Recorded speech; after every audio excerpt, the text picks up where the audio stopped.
আমি এতিম হয়ে এসেছিলাম। ও চাচা, মায়ের স্তনের দুধ আমার নসিবে জোটে, মায়ের স্নেহ ভালোবেসে দিন পাইনি, মাকে হারালাম। দাদা আব্দুল মুত্তালিব আমাকে কিছুদিন রাখলো, 8 বছর বয়সে চাচা তোমার হাতে আবার তুলে দিয়ে গেল। ও চাচা, 8 বছর বয়স থেকে তুমি আমার লালন পালন দায়িত্ব সব করেছো। এমনকি আবু তালেব বদমাইশ হলেও ভালো ক্যাটাগরির বদমাইশ ছিল। আমার নবীর মহব্বতের খাতিরে আবু তালেব জেল পর্যন্ত খেটেছেন। কথা বলা যায়নি, শুধু নবীকে ভালোবাসেন বলে। অথচ আবু তালেব ঈমান আনে নাই।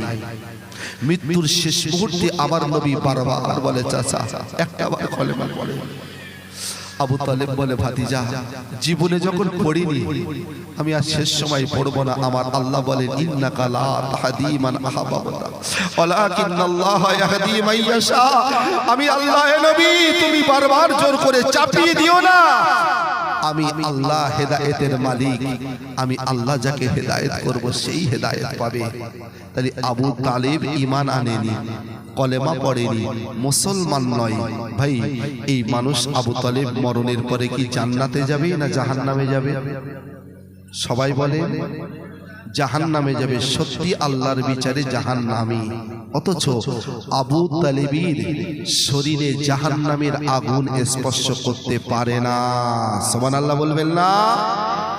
বাপজান আমার সোনাজান যুবকেরা, হাদিস শরীফের ভিতরে এসেছে, আহওয়ালু আহলান নারি আযাবান তালিবিন ওয়া হুয়া মুতালাআবুন বিন আলাইহি ইগলিবিল হাওতিমা।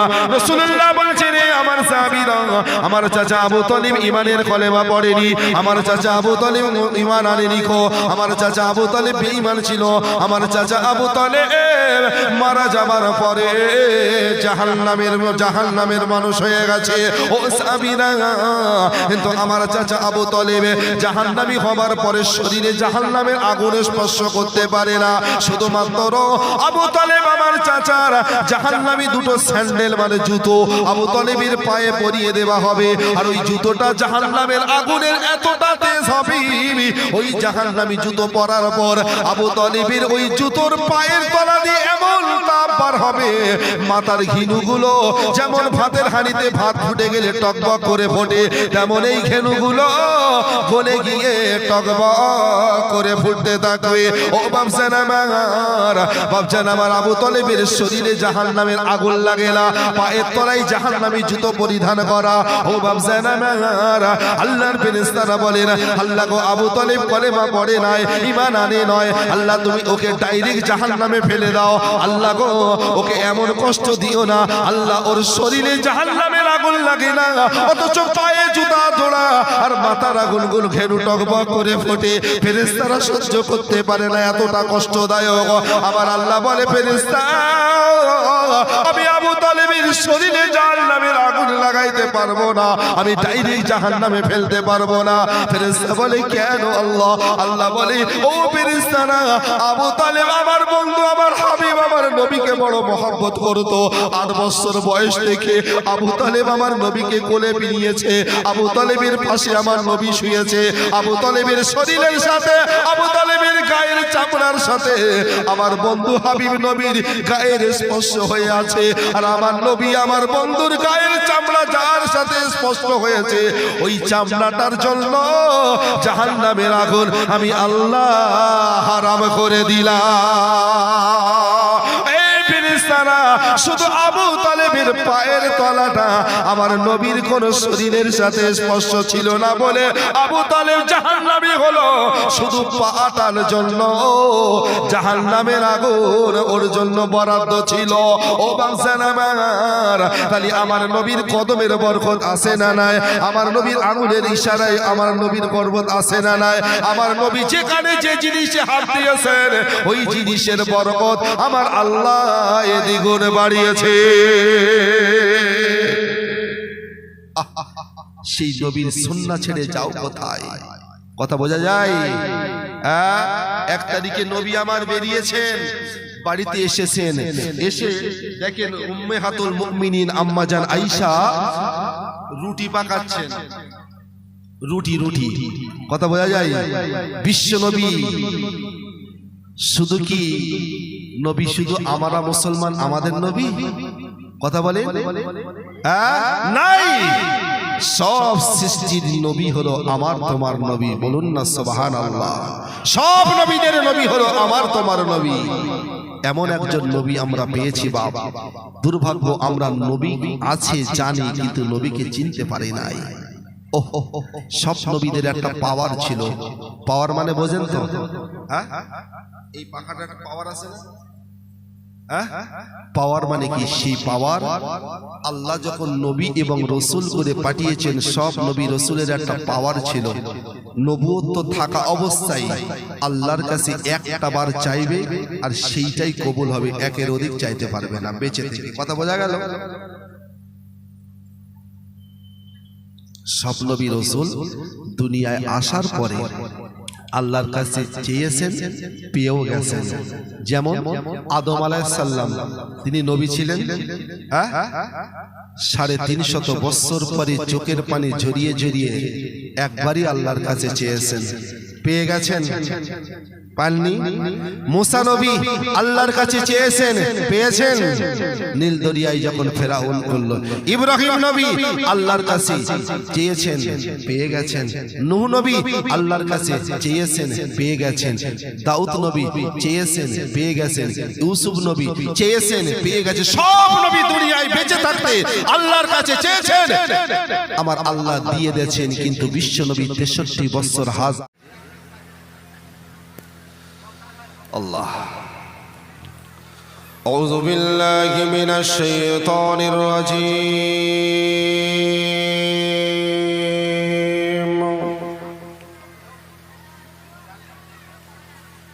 بسم الله الرحمن الرحيم.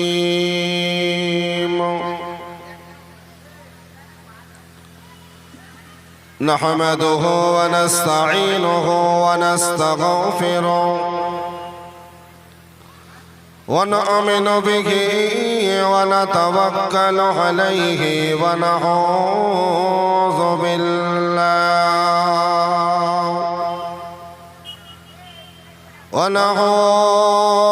بالله من شرور أنفسنا ومن سيئات أعمالنا من يهده الله فلا مضل له ومن يضلله فلا هادي له ونشهد أن سيدنا ونبينا وحبيبنا ومولانا محمدا صلى الله عليه وسلم عبده ورسوله.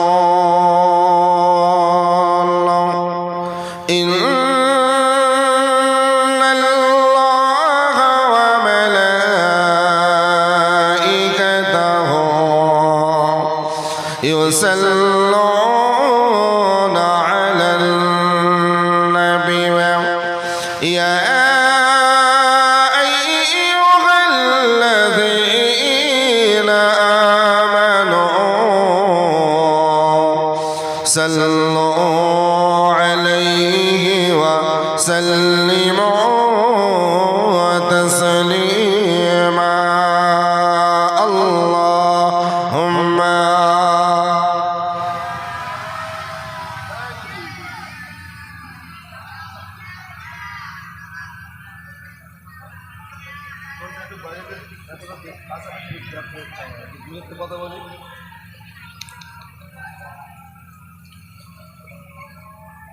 প্রাণ ভরে মহব্বতের সাথে রবিউল আউয়াল চাঁদের শেষ লগ্নে নবীর আশিক হইয়া বিশ্ব নবীর মহব্বত কলিজার ভেতরে নিয়ে আশিকে রসুলের পরিচয় দিয়ে সকলে মহব্বতের সাথে প্রাণ ভরে পড়ে দরুদ আল্লাহুম্মা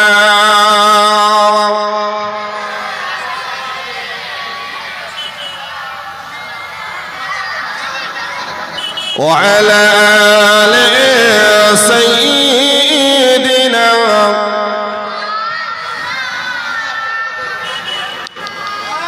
রাসূল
আমি এত কথা বলবো না, দূরত্ব বলবো, আমার দূরত্ব পাতা কাজ করে সেইটা করো।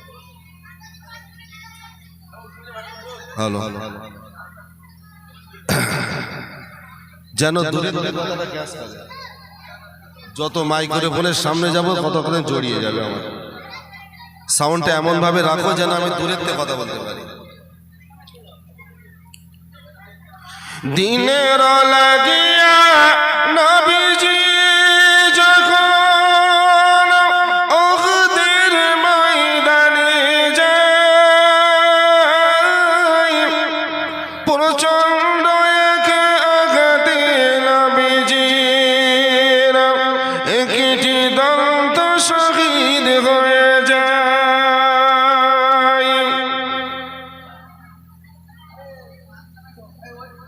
درود شریف درود اللهم صل على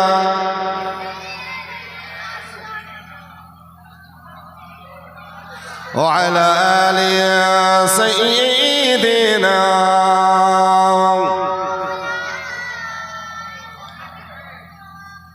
বাবাজি একটা কথা আপনাদের জিজ্ঞাসা করছি,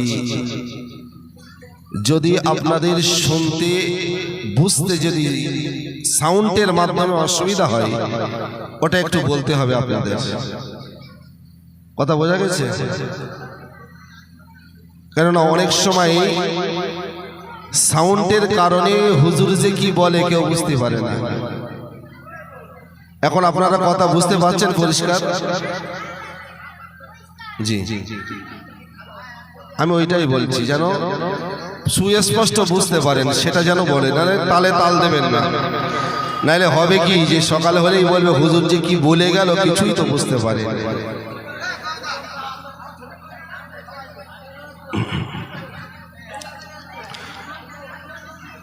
আমি কমিটি ভাইদেরকে বলছি, আপনারা চা দিচ্ছেন, মেহমানদারি খুব ভালো জিনিস, তবে একটু তাড়াতাড়ি দেওয়ার চেষ্টা করুন।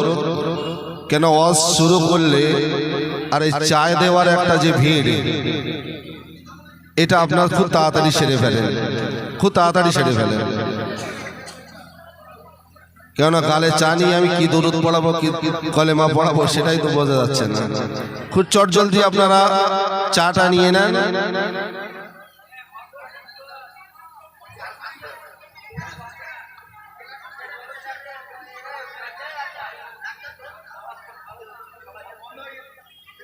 আল্লাহ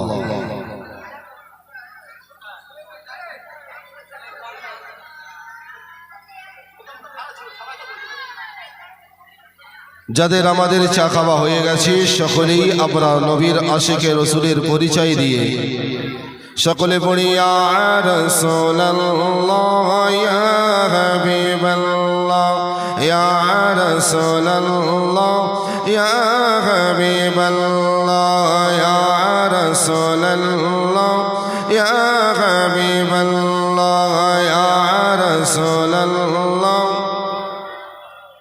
আমার মোদেরা নিদেন কালে আসিয়া নবী গায় আমার শিহরে দেখিব আপনাকে নয়ন ভরে ইয়া রাসূলুল্লাহ ইয়া হাবিবাল্লাহ ইয়া রাসূলুল্লাহ ইয়া হাবিবাল্লাহ মন করলে কি আসিয়াও সওয়াল করবেন বসাইয়াও দিবেন গোপন দয়ার নবী উঠাইয়াও সালাম জানাব কদম সইয়া ইয়া রাসূলুল্লাহ ইয়া হাবিবাল্লাহ ইয়া রাসূলুল্লাহ درود شریف اللهم صل على وعلى آل سيدنا প্রাণ ভরে মহব্বতের সাথে বলি লা ইলাহা ইল্লাল্লাহ লা ইলাহা লা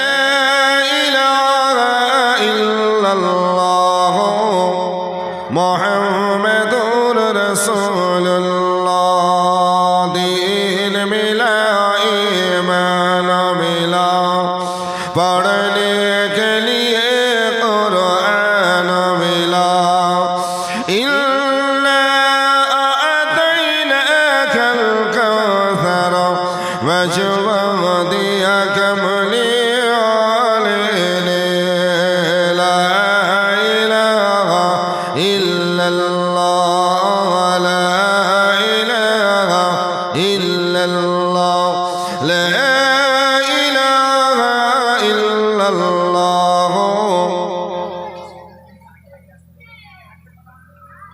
মুহাম্মাদুর রাসূলুল্লাহ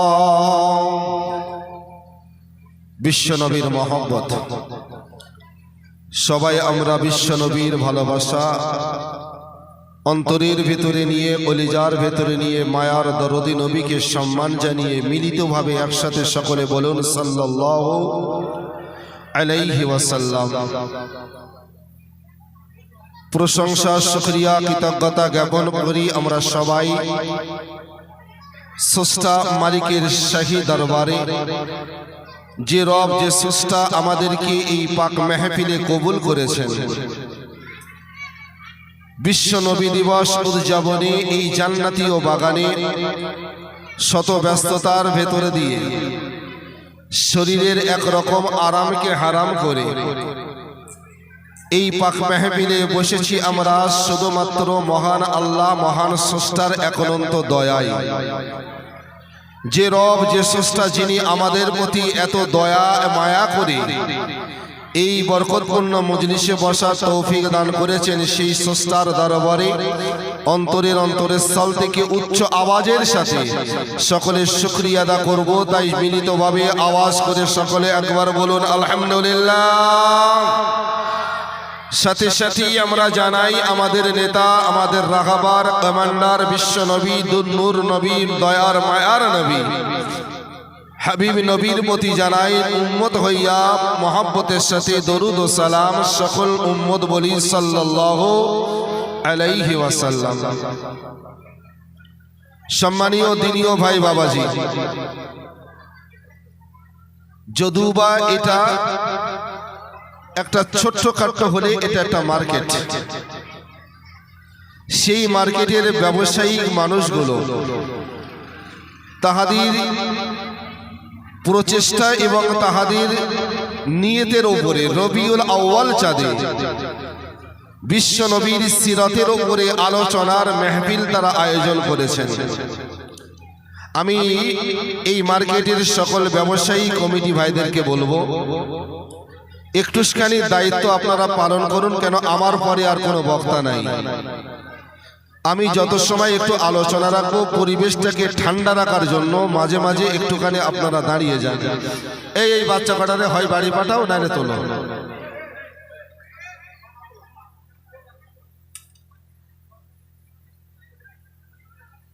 তোমরা বাবা চা খাবো না, মুখ বুঝিয়ে খাও।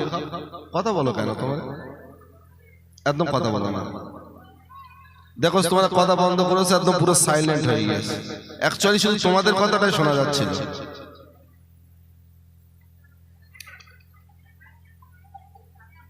আবার না না, ওই ভেতরে না, এই বাচ্চা কটা কথা বলছে। আমরা সবাই পাক মেহফিলে বসেছি, আমরা নিজের ইচ্ছাই না আমাদের মালিকের দয়ায়। কথা বলেন। এখানে আপনারা সবাই এসেছেন, পাক মেহফিলে বসেছেন, নিজ ইচ্ছাই না মালিকের দয়ায়। মালিক যদি আমার আপনার প্রতি সেই দয়া না থাকতো, তাহলে আমি আপনি কেউ এই মেহফিলে বসতে পারতাম না। মানেন তো নাকি? আমার আশাটা আর মেহফিলে বসাটা এটা একান্ত আমার মালিকের দয়া, আর আল্লাহ আমাকে ভালোবাসেন বলে আমার প্রতি দয়া অনুগ্রহটা দেখিয়েছেন। তাহলে এখান থেকে একটা জিনিস ক্লিয়ার হয়ে গেল যে স্রষ্টা মালিক আল্লাহ আমাদেরকে ভালোবাসেন। বিশ্বাস হয়তো নাকি? কিন্তু যখন আমরা বিপদে পড়ি, যখন আমাদের কোনো বিপদের সম্মুখীন হই, তখন এই ভালোবাসার কথাটা খেয়াল থাকে তো? থাকে না। যদিও মানুষের ওই কষ্টের সম্মুখীন হয়ে এটাও বলতে শোনা যায় যে আল্লাহর এত ইবাদত করি, আল্লাহর এত হুকুম মেনে চলি, তারপরেও আমার এত পরীক্ষা কেন, আমার এত কষ্ট কেন? আছে না নাই? তাহলে সে জায়গাটায় আমরা মালিককে দায়ী করি না? যেটা ঘটছে, যেটা ঘটতে যাচ্ছে, যেটা ঘটে গেছে, এর পরিচালক হলো কে? আল্লাহ। তাহলে আমার তোমার দায়িত্ব হলো যেটাই আমার তোমার জীবনে ঘটবে, আমাদের খুশি মনে সেটাকে মেনে নিয়ে রবের প্রশংসা করে আমাদেরকে সর্বসময় বলতে হবে আলহামদুলিল্লাহ, আলহামদুলিল্লাহ। কথা ঠিক না? জি। এইবারে আসি হাদিস শরীফে বিশ্ব নবী জানিয়েছেন, তুমি পেলে কিংবা না পেলে, সুস্থ থাকো, রোগে থাকো, কষ্টেই থাকো, আনন্দেই থাকো, যে অবস্থার ভেতরে তুমি থাকো না কেন, তোমার সর্বসময় মালিকের প্রতি প্রশংসা, মালিকের শুকরিয়াটা তোমার করা লাগবে। যদি তুমি পাও তাহলেও বলবে আলহামদুলিল্লাহ, না পেলেও বলবে আলহামদুলিল্লাহ। তিনটে তাসবিহ আছে, সবাই জানি আমরা। এক হলো আলহামদুলিল্লাহ, এক হলো সুবহানাল্লাহ, আর একটি হলো আল্লাহু আকবার। এই তিনটে তাসবিহ, যে কোনো একটা তাসবিহ সর্বসময় জিহ্বা, এই জবানটা দিয়ে সর্বসময় ভিজিয়ে রাখতে বলেছেন কে? বিশ্বনবী মুহাম্মদুর রাসূলুল্লাহ। যদি তুমি আল্লাহর প্রশংসার ভেতরে দিয়ে তোমার জবানটাকে ভিজিয়ে রাখতে পারো, আমার আল্লাহর ওয়াদা আছে না নাই? কথা বলেন আছে। বাবজান, আমার মা বোনেরা, আমার যুবকেরা, সোনার চাঁদেরা, শুনে নেন, জেনে নেন, মহান স্রষ্টা মহান আল্লাহ কোরআন পাঠিয়েছেন আমাদের কাছে। আল্লাহ পাকের পাক জবানে ওই কোরআনটা প্রফেট মুহাম্মদুর রাসূলুল্লাহ সাল্লাল্লাহু আলাইহি ওয়াসাল্লাম নবীর উপরে নাযিল হলো যে কোরআনটা, ওই কোরআনটার ভিতরে মহান আল্লাহ আমাদেরকে জানিয়ে দিয়েছেন, আমি আল্লাহ কোরআন পাঠিয়েছি বান্দারে, তোমরা কোরআন পড়বে। তবে ওই কোরআনটা শুধু পড়ার জন্য পাঠাই নাই, কোরআনটাকে মানব জীবনে চলাফেরার জন্য, প্রত্যেকটা মানুষের জন্ম থেকে মৃত্যু পর্যন্ত চলার ব্যাপারে, মানুষের জানার ব্যাপারে আমি আল্লাহ পাক মানুষের গাইড বুক করে আমার জাবানি কোরআনকে মানুষের কাছে আমি আল্লাহ এই নবীর মাধ্যমে পাঠিয়ে দিলাম। ও বাবা জানেন, এই কোরআন শরীফটা যদি আমরা ফলো করি, ওই কোরআন শরীফের ভিতরে একটা আয়াত দিয়ে আমার আল্লাহ পাক এই বিষয়ে ঘোষণা দিয়ে বলেছেন, লা ইন শাকারতুম লা আযীদান্নাকুম ওয়া লা ইন কাফারতুম ইন্না আযাবি লাশাদীদ। বান্দাকে আমি আল্লাহ তোমাদেরকে জানিয়ে দিলাম, আমি আল্লাহ যদি আমার প্রশংসা তুমি করতে পারো, আমি আল্লাহ আমার শুকরিয়াটা যদি তুমি করতে পারো, আমি আল্লাহ আমার প্রশংসা আমার শুকরিয়াটা যে বান্দা বান্দির জবান সর্বসময় ভিজে রেখে দেবে, আমি আল্লাহ আমার ওয়াদা বান্দা তোমার প্রতি তোমার রিজিক, তোমার সম্মান, তোমার ইজ্জত, তোমার হেফাজতের দায়িত্ব আমি আল্লাহ স্বয়ং নিজেই নিয়ে নেব। যদিও মার্কেটে দোকান আছে, এখন সকাল থেকে একদম বেচা কেনা নাই, একদম বেচা কেনা নাই। কোনো বন্ধু এসে বা কোনো নিজের লোক এসে জিজ্ঞাসা করছে কি ব্যাপার, আজকে মার্কেট কেমন হলো? বেচা কেনা না থাকার কারণে আমরা কিন্তু ওই জায়গায় আল্লাহর প্রশংসা করি না। ঠিক ঠিক আর বলিস রে ভাই, একদম বেচা কেনা নেই। আবার একটা নাস্তিক মার্কা কথাও ব্যবসাদারদের মধ্যে পাওয়া যায়, কি বলে বউনি, এখনো বউনি হয়নি। ভাই মুসলমানদের এই কথাটা কি ব্যবহার করা যাবে? বউনি হয়নি, আচ্ছা বউনি কথাটা বলে তো নাকি সবাই?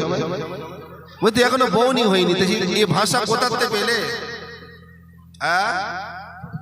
তুমি প্রথম মালটা খরিদ্দারের হাতে দিয়ে বিসমিল্লাহির রহমানির রহিম, এখন আমি বিসমিল্লাহই করতে পারি না ভাই, কথা বলা যায় না। কিন্তু ব্যবসাদারদের ভেতরে আল্লাহর প্রশংসা এবং আল্লাহ নামের শুকরিয়া বাদ দিয়ে বউনি কথাটা বলে। এখানে যে ব্যবসাদারগুলো আছেন, যদিও বা জবানের এই কথাটা ডিলিট করার প্রয়োজন আছে না নাই? কথা বলেন আছে। তাহলে যারাই করেন তারা এখান থেকে নিয়ত নিয়ে নেন, এটা জান্নাতের বাগান, এই বাগান থেকে নিয়ত নিলাম যতদিন আল্লাহ হায়াতে বাঁচিয়ে রাখবেন, আর এই মার্কেট হোক যেখানেই হোক কারবার করি না কেন, এখনো বউনি হয়নি, এই কথাটা বাধ্যবাধকতা দিতে হবে। এটা নাস্তিকবাদী কথা, মনে থাকবে তো নাকি? আর যদি কোনো খরিদ্দার বলে, আপনি জানেন যখন তাকে ভুলটা ধরিয়ে দেবেন, এই তুই না মুসলমানের বেটা, তোর রিজিকে দোকান খুলেছিস, এই রিজিকে বরকত আল্লাহ দেবে, তো আল্লাহর প্রতি তাওয়াক্কুল আছে? যদি থাকতো তাহলে ওই নাস্তিকের কথাটা বলতে না, কথা ঠিক না? আমার আল্লাহ বলেছেন, বান্দাকে তোমরা শুকরিয়া করো, আমি আল্লাহ আমার প্রশংসা করবে, আমি আল্লাহ আমার। ও বান্দা, কখন তোমরা প্রশংসা করো? তোমরা যখন কিছু পেয়ে যাও তখন প্রশংসা করো, যখন তোমাদের লাভ হয় তখন প্রশংসা করো, যখন নামাজের পাটিতে বসো তখন প্রশংসা করো। আমি আল্লাহ বলছি, না রে বান্দা, আমি তোমাকে যখন দেব তখন তুমি প্রশংসা করবে না, না আমি যখন আল্লাহ তোমাকে দেব না তখন তোমার প্রশংসা করা লাগবে। আমি আল্লাহ বলেছি, বান্দাহে তুমি যদি আমার প্রশংসা আমার শুকরিয়াটা করতে পারো, আমি আল্লাহ বলছি তোমার সম্মান ইজ্জত রিজিক আমি আল্লাহ এক কথায় তোমার হেফাজত আমি আল্লাহ নিজেই দায়িত্ব নেব। যদি আজকের দিনে যদি ঝড় বৃষ্টির কারণে যদি কোনো তুফান হয়, যদি ঘর বাড়িও ভেঙে যায়, তুমি যদি আমি আল্লাহ আমার প্রতি তাওয়াক্কুল থাকে, আমি আল্লাহ আমার প্রশংসাটা যদি তোমার ভেতরে থাকে, এই এলাকায় ঝড় তুফান বজ্রতে সব বাড়িঘর ভেঙে গেলেও আমি আল্লাহ তোমার প্রশংসায় আমি আল্লাহ আমার ওয়াদা ছিল, তুমি সকাল বিকেল আমার প্রশংসা করো বলে সবার ঘর বাড়ি ভাঙলে ও বান্দা তোমার বাড়িটা ভাঙবে না, কেননা আমি আল্লাহ তোমাকে হেফাজত করব। বিনিময়ে কি? শুধু আল্লাহর প্রশংসা, তাই না? এখন যদি কেউ এখন মার্কেটেও যদি কাল সকালবেলা যদি এই মার্কেটে এসে কেনা বেচা করতে করতে ওই পাড়ার ভাই আর এই পাড়ার ভাইয়ের সাথে যদি দেখা হয়, তা আমরা সালাম তো তুলেই দিয়েছি, কিন্তু সালাম তুলে দেওয়ার পরে শুধু জিজ্ঞেস করি, ভাই কেমন আছেন? এই কথাটাও যদি কেউ জিজ্ঞাসা করে, আমার তো মনে হয় না কেউ বলে যে আলহামদুলিল্লাহ। তারা কি বলে? আর বলিস রে ভাই, একদম কাজ কাম নেই, কদিন বাড়িতে বসে আছি। কত দুঃখ কত কষ্টের কথাটা বন্ধুর কাছে শেয়ার করে কি করে না? ইমানদার যদি হয় মুসলমান, তোমার জবানে একটাই মাত্র শব্দ হবে, প্রথমে আলহামদুলিল্লাহ, তারপরেই কথা হবে যে ভাই কয়েকদিন বসে আছি। আগে প্রশংসা করতে হবে কার? আল্লাহর। তাহলে যে তুই 3 দিন যে বসে আছো, প্রশংসা করার পরই আল্লাহ তারপরে আর বসিয়ে রাখবে? কথা বলে না। আজকে আমাদের জবান দিয়ে সব আল্লাহর শুকরিয়া উঠে গেছে, অথচ ওই কোরআনে আমার আল্লাহ পরিষ্কার জানিয়েছে তোমরা প্রশংসা করো খাবার আগে, শুতে গিয়ে, ব্যবসায় কারবারে, উঠতে বসতে, পেলে না পেলে, রোগে শোকে, সর্ব অবস্থায় আমার প্রশংসাটা তোমাদের বেশি বেশি করা লাগবে। কথা বোঝা যায়? আল্লাহর একজন পয়গম্বর নাম হলো নূহ আলাইহিস সালাম। যে নবী আল্লাহর কাছে দোয়া চেয়েছিলেন, আল্লাহ আমি তোমার পয়গম্বর নূহ 950 বছর ধরে কওমের মানুষদেরকে কলেমার দাওয়াত দিয়ে গেছি, আল্লাহ এর ভেতর দিয়ে 40 জোড়া মানুষ শুধু কলেমা পড়ে আমি হেদায়েত হয়েছে, আল্লাহ বাকিরা তো হেদায়েত হয় না, বরঞ্চ আমি নবী আমার উপরে হাজার জুলুম করে, যারা ঈমান এনেছে তাদের উপরে প্রহার করে, আল্লাহ এই কওম থেকে মানুষদেরকে বিচার তুমি করো, আল্লাহ এদের অচিরেই ধ্বংস করে দাও। দোয়াটা কে চেয়েছেন? নবী নূহ। কার কাছে চেয়েছেন? আল্লাহর কাছে। নবীদের পাওয়ারের ওই দোয়াটা আল্লাহর দরবারে কবুল হয়ে গেল। আমার আল্লাহ জানিয়ে দিলেন পয়গম্বর নূহ, আমি আল্লাহ দোয়া কবুল করে নিলাম, আমি আল্লাহ খুব তাড়াতাড়ি খুব শীঘ্রই আমি গজব পাতিত করব।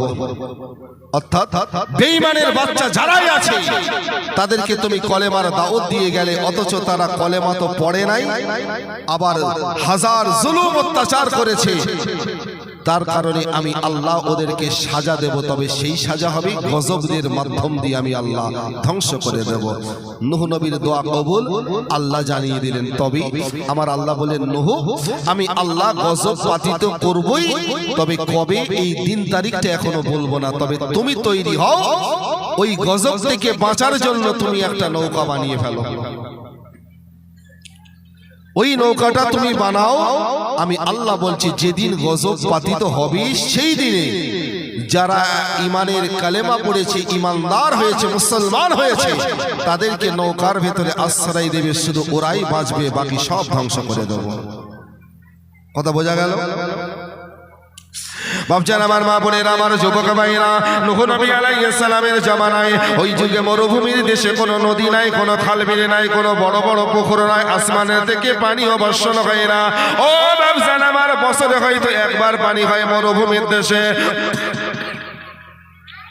বাপজান আমার ওই মরুভূমির দেশে পয়গম্বর নূহ নবী আল্লাহর হুকুমে এবারে কাঠ নিয়ে নৌকা বানানো শুরু করে দিল। নৌকা বানাচ্ছেন নূহ নবী শুকনা ডাঙায়। ও বাপজান আমার বেঈমান কাফের ইহুদির বাচ্চারা নূহ নবীর কাছে এসে বলে, ও পয়গম্বর নূহ তুমি শুকনো ডাঙায় নৌকা বানাইতেছো, তাহলে তোমার কি মাথা খারাপ হয়ে গেছে? ওরা ঠাট্টা বিদ্রুপ করা শুরু করে দিয়েছে, পাড়ায় পাড়ায় বলাবলি করা শুরু করে দিয়েছে। এই যে আয় তোরা দেখবি আয়, এই শুকনো ডাঙায় কোনো খাল নাই, বিল নাই, নদী নাই, সাগর নয়, অথচ নূহ এমন পাগলের পাগল, শুকনো ডাঙায় লোকে ঘর বাড়ি বানায়, কিন্তু নূহ এমন পাগল হয়ে গেছে নৌকা বানাইতেছে, এ মনে হয় মাথার ঠিক নাই। এই রকম করে নূহ নবীর উপরে তারা হাজার লাঞ্ছনা অপমান করার প্রচেষ্টা তারা চালিয়ে গেছে। আল্লাহর পয়গম্বর নূহ নবী কোনো কথার জবাব দেয় না, আল্লাহর হুকুমের কাজ তিনি চালু রেখে দিয়েছেন। 1 তারিখে নূহ নবী নৌকা বানাইতেছেন, হঠাৎ করে ওই নৌকা বানানোর জায়গায় একটা বান্দি, আল্লাহর একজন বান্দি বয়স্ক, হাতের লাঠি সারাই চলতে হয়, এক বুড়িমা নূহ নবীর কাছে এসে দাঁড়িয়ে গেল। পয়গম্বর নূহ নবীকে দেখে বলে, ওগো আল্লাহর নবী নূহ, তুমি এই শুকনো ডাঙায় নৌকা বানাইতেছো, সবাই বলা বলি করে তুমি নাকি পাগল হয়ে গেছো। ও নূহ আমি বয়স্ক বুড়ি, আমি তোমার কাছে জানতে চাই নৌকা বানাবার মূলত উদ্দেশ্য কি? নূহ নবী বলেছিলেন, বুড়িমা তুমি হয়তো জানো না, তবে আমি তোমাকে বলতেছি বুড়িমা, আল্লাহ পাক রব্বুল আলামিন আল্লাহ দুনিয়ার জমিনে গজব পাতিত করবে। ও বুড়িমা ওই গজবে সব কিছু ধ্বংস হয়ে যাবে, তবে বুড়িমা আমি এই নৌকাটা বানাইতেছি, এই নৌকার ভিতরে যারা আশ্রয় পাবে তারাই শুধু এই গজব থেকে শুধু বেঁচে যাবে। বাঁচার ইচ্ছা বুড়ো বয়সেও বুড়ির ভেতরে আসে না নাই? আমাদের ভেতরেও আসে, আছে না? আমরা হাজার গত পরশুদিন একটা বাপের একটাই ছেলে, বাপের রেখে যাওয়া অনেক সম্পদ, এখান থেকে 4 দিন আগে রাতের বেলা কখন স্টক করেছে ছেলে বউ কেউ খবর রাখে না। দেখতে একটু সময় লেগে গেছে, তখন আব্বার গাল দিয়ে গ্যাজা বেরিয়ে গেছে। প্রাথমিক হসপিটাল আমাদের বসিরহাটে ভর্তি করলো, ওখান থেকে রেফার করে পাঠিয়ে দিল। ওরা গিয়ে কলকাতায় গিয়ে নামি দামি নার্সিং হোমে ভর্তি করেছে, তার দিনের বেড খরচ 70,000। ডাক্তার মেডিকেল ক্যাম্প বসিয়েছে শুধু ছেলের চাপে পড়ে। 15টা ডাক্তার মিলে মেডিকেল ক্যাম্প বসিয়েছে। কেন? ডাক্তারদের বক্তব্য 100% 99 বাদ দিয়ে একের 3 এক অংশ হয়তো আর বাঁচবে। তবু ছেলে বলছে কত টাকা লাগবে বল? 7 লক্ষ টাকা, তাতেও সে রাজি। কথা বোঝা গেছে?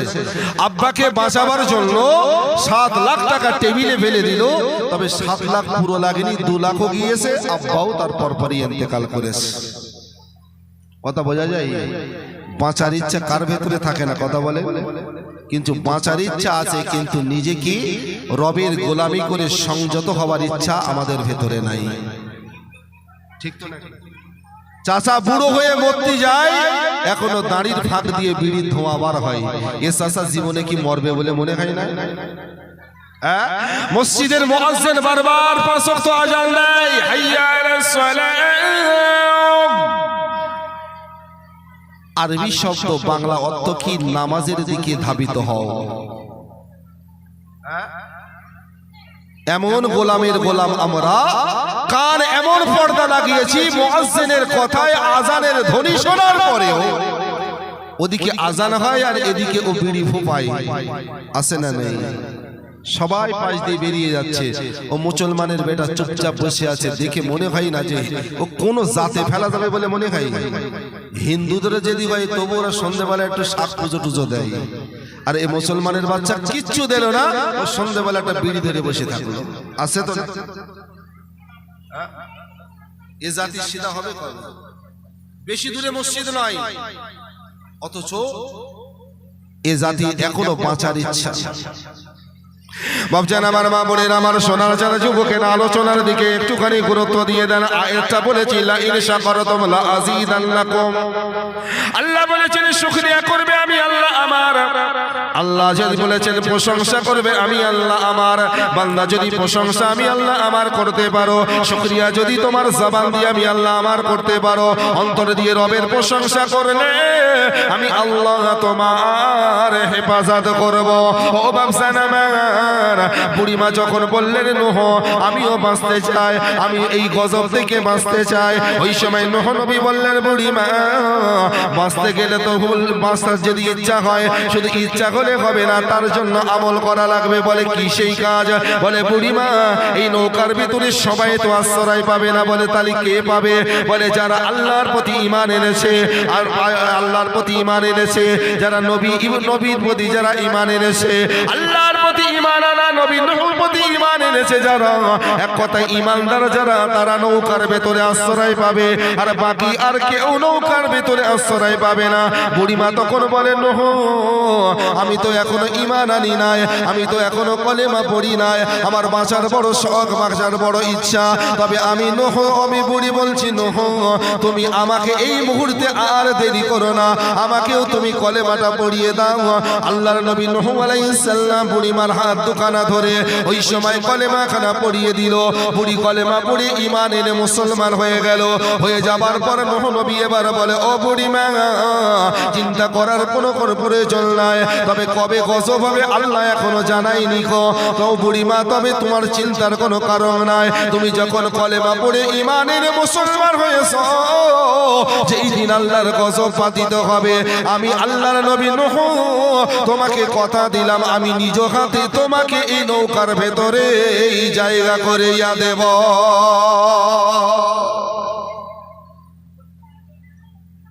বুড়িমাকে কথা দিয়ে আশ্বাস দিলেন। কথা বোঝা গেল? তাহলে বুড়ির তো একটু খুশি হওয়া উচিত তো নাকি?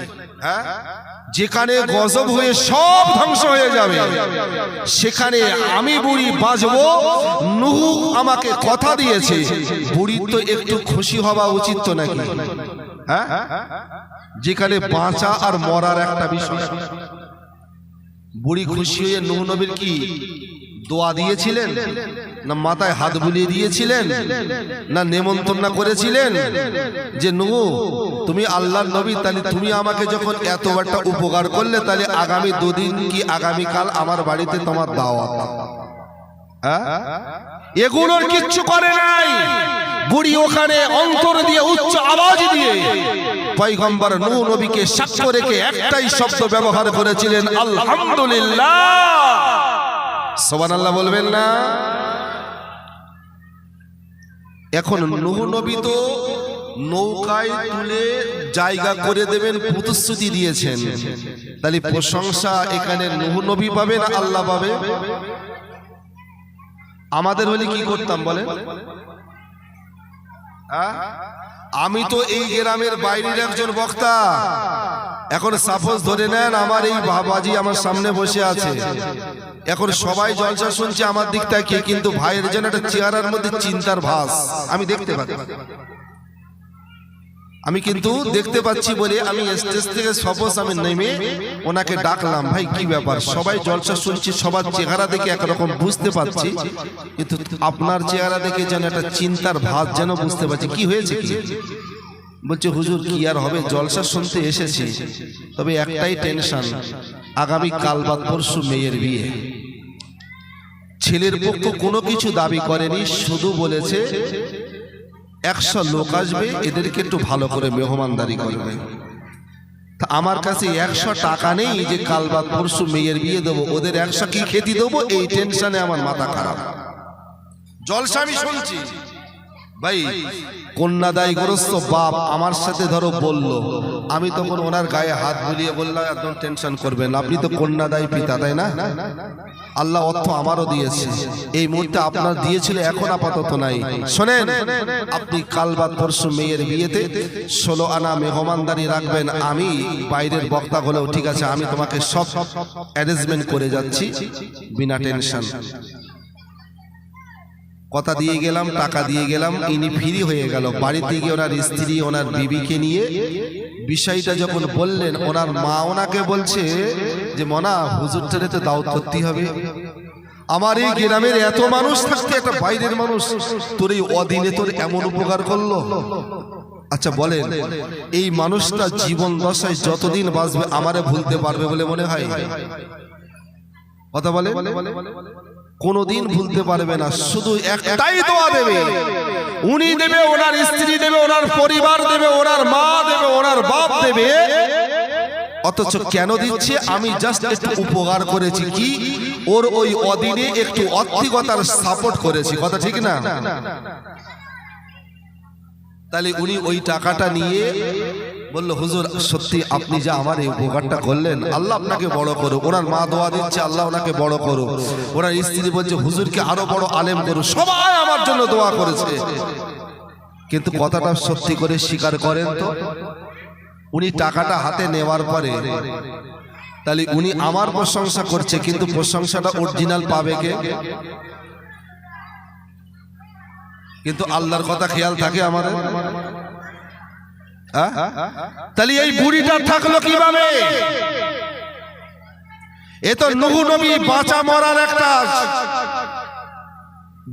মরার একটা বিষয়কে সামনে তুলেছেন যে আল্লাহর গজব হবে, সেই গজবে সব ধ্বংস হয়ে যাবে, কেউ বাঁচবে না, শুধু বাঁচবে তাহারাই যারা ঈমানদার। বুড়ি ঈমান আনলেন, নবী নূহ নবী কথা দিলেন, বুড়ি আল্লাহ শুকরিয়া করলেন, আদাস কিচ্ছু বলেনি। হাসি ভরা খুশি ভরা মন নিয়ে বুড়ি বাড়িতে চলে গেল।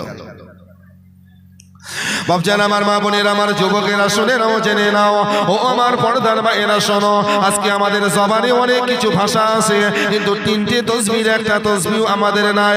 এখন যদি আমরা দুপুরবেলা খানা খেতে যাই, ওই জায়গায় একটা বার আমরা বিসমিল্লাহ বলি না, খানা খাওয়া শেষ করে একবার আলহামদুলিল্লাহ বলি না, শুধু হিংসা বলে আমরা খানা খেতে উঠে পড়ি।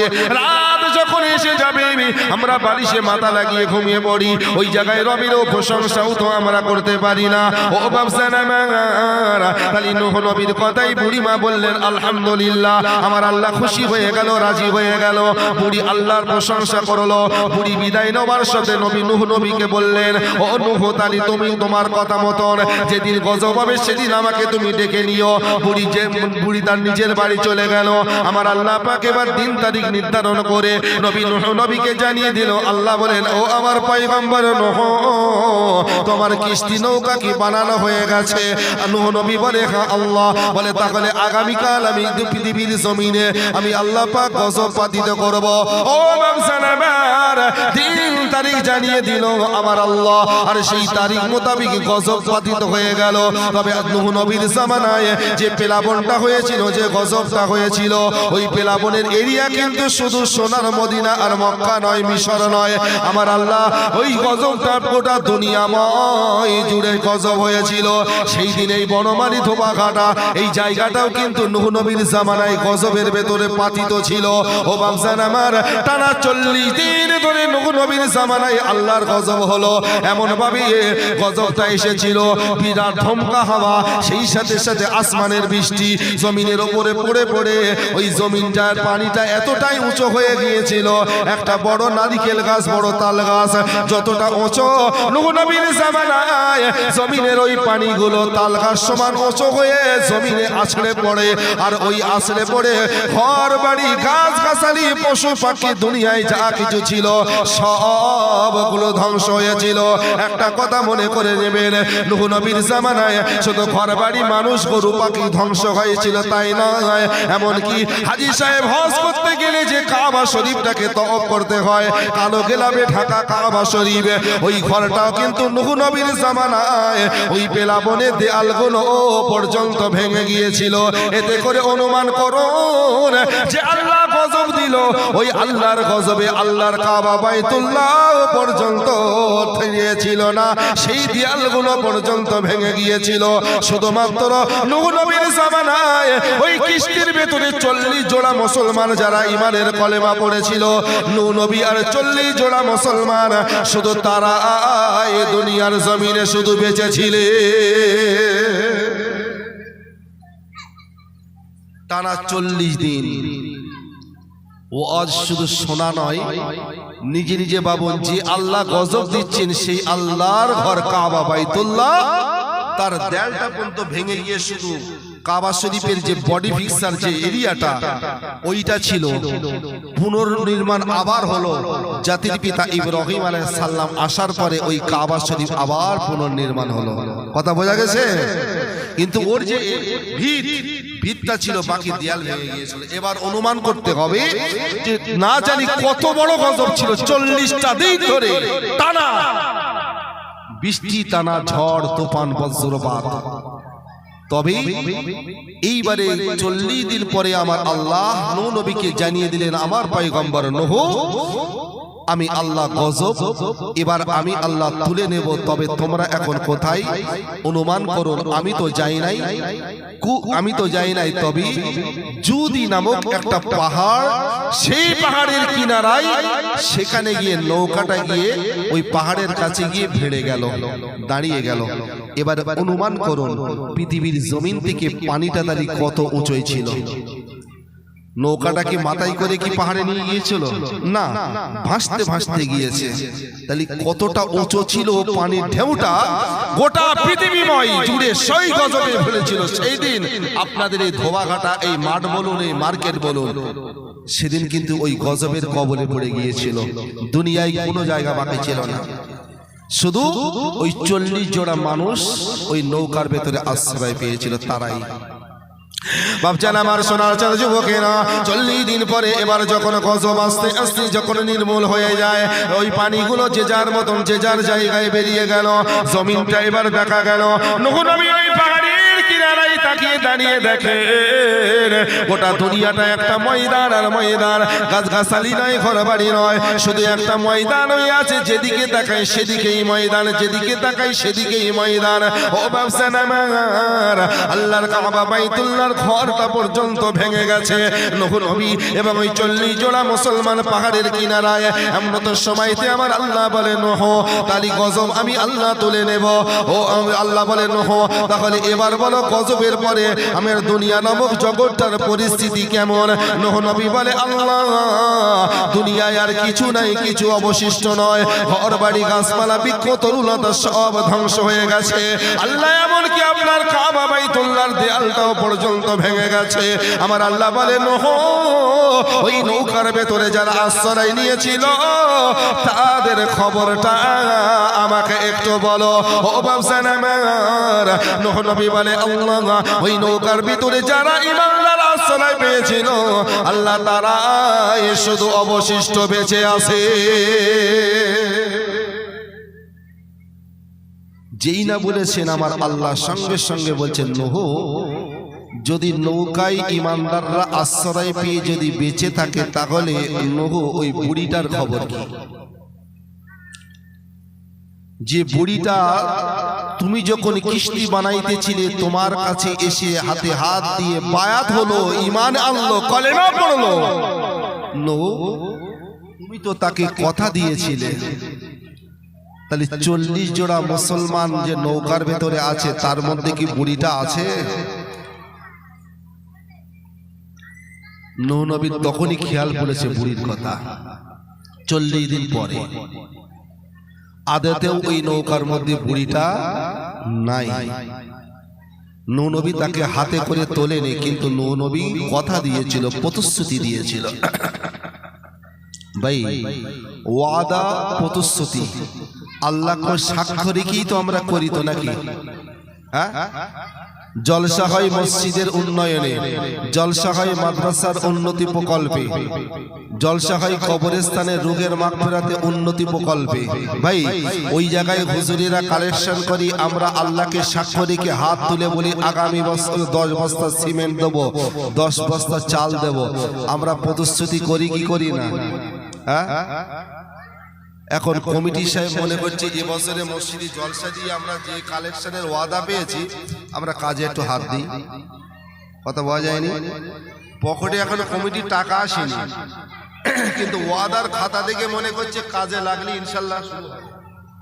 কিন্তু ভাই কমিটিদের জুতোর তলাক হয়ে যায়, কিন্তু কিছু কিছু ওয়াদা আছে এমন কৃপণ, ওয়াদা করেও পকেটে টাকা থাকার পরেও দেয় না, লাস্টে কমিটির সেক্রেটারি সভাপতি জুতোর পায়াক হয়ে যায়। কথা ঠিক না? আপনি ওয়াদা করেছেন আল্লাহকে সাক্ষ্য রেখে, আপনার বাড়ি খাওয়া হচ্ছে, বিলাসিতা জীবনযাপন সব চলছে, তাহলে কে বলেছিল আল্লাহকে সাক্ষ্য রেখে ওয়াদা করতে? আপনার সামর্থ্য অনুযায়ী ওয়াদা করুন, যতটা পারবো কথা তার উপরে ওয়াদা করুন, দেবার মতন ক্ষমতার উপরে ওয়াদা করুন। কেননা আমার আল্লাহ ওয়াদা করনেওয়ালাকে যেমন ভালোবাসেন ওয়াদা খেলাপকারীকেও তার চেয়েও আমার আল্লাহ বেশি, আল্লাহ তার প্রতি বেশি ঘৃণা করেন। কথা বলা যায়নি? যেমন সন্তান পেটে স্ত্রীর গর্ভে তুমি আল্লাহকে বলেছো আল্লাহ আমার সন্তান দুনিয়ার জমিনে আসবে, আল্লাহ আসার ব্যবস্থা করে দাও, সন্তানের মুখও দেখবো, আল্লাহ তোমার ঘর মসজিদে আমি 500 টাকা দেব। সন্তান হয়ে গেছে, সন্তান নিয়ে চলছো, অথচ 500 টাকার কথা তুমি ভুলে গেছো। জেনে রেখে দেই আমার আল্লাহ ওই সন্তানকে তুমি আর কিন্তু পরবর্তীতে তুমি আর কিন্তু বাঁচাতে পারবে না। কথা বলা যায়নি? আল্লাহ বলে বান্দা আমি তো সব সময় ওয়াদা আল্লাহ আমার প্রতি তাওয়াক্কুল রেখে করো, আমি ওয়াদা করনেওয়ালাকে ভালোবাসি, তার মনের ইচ্ছা পূরণ করব, কিন্তু তোমার যখন সুবিধা আসবে তুমি যেন কথা অনুযায়ী ওয়াদা অনুযায়ী সেটা পালন করে দিও।